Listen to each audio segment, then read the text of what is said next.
You learn in the military that estimating distance correctly, small or large, is very important when you want to shoot somebody or something.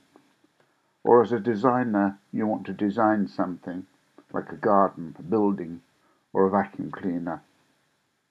But now the intelligent use of the brain and the eye and the measuring tape have been replaced, or perhaps augmented is a better word, by military technology. So now shut down your imagination and get out your rangefinder.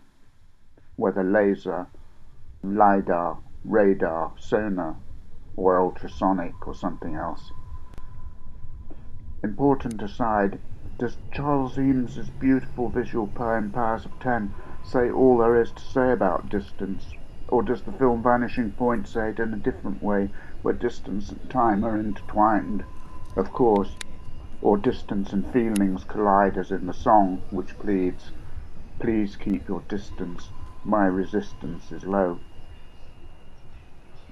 Before this ramble goes any further onto distance in the landscape, we have to apply a little discipline, or rigour, that word so loved by tutors. So, think architects. Corb always had a tape with him when he found something beautiful.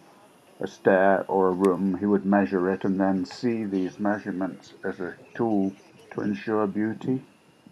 His theory, if that is the right word, is embodied in Modular Man, a stew of the golden ratio, Vitruvian Man, Alberti, the Fibonacci series. He described it as a range of harmonious measurements to suit the human scale, universally applicable to architecture and to mechanical things. Where is the ultrasonic rangefinder in this quest for perfection? Would it have helped Corb in his quest to see harmony and design? Do you have a question of our time? If I say I don't love you, would you rather I tell you in a text or a letter? So would you design the distance between the columns by radar or your imagination and a desire for harmony? So is distance for an architect always a matter of function and beauty at the same time? Not that this banal question or matters of proportion and thus distance are usually a topic of debate in schools of architecture. To be discussed. Sorry, Corb, we don't like Modular Man.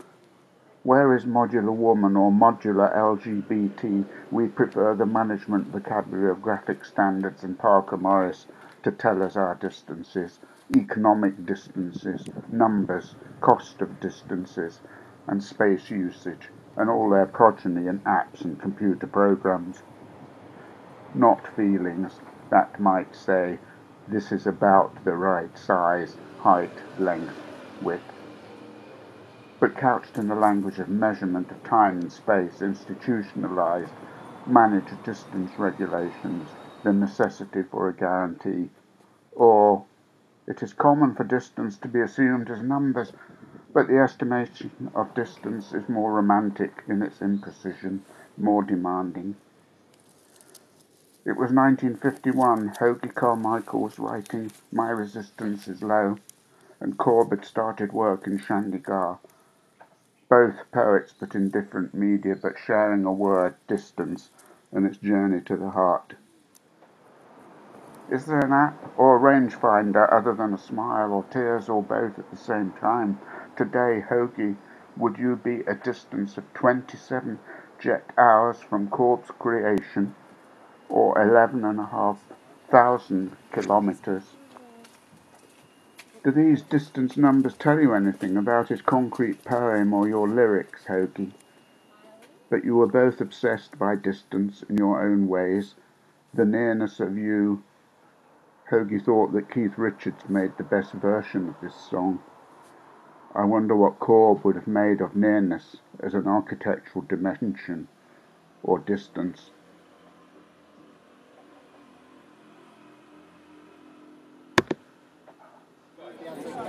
You guys, why are you standing so close? Please move away. Stay 2 meters away from me, everybody. Then I will be gathering. Ladies and gentlemen, the people dressed in black are spreading this disease. Do not let them anywhere near you. They have been hanging around town all the last 5 weeks. They've been hanging around with all the spreaders. They got no masks and gloves on. Please make sure that these people do not come closer than 2 meters.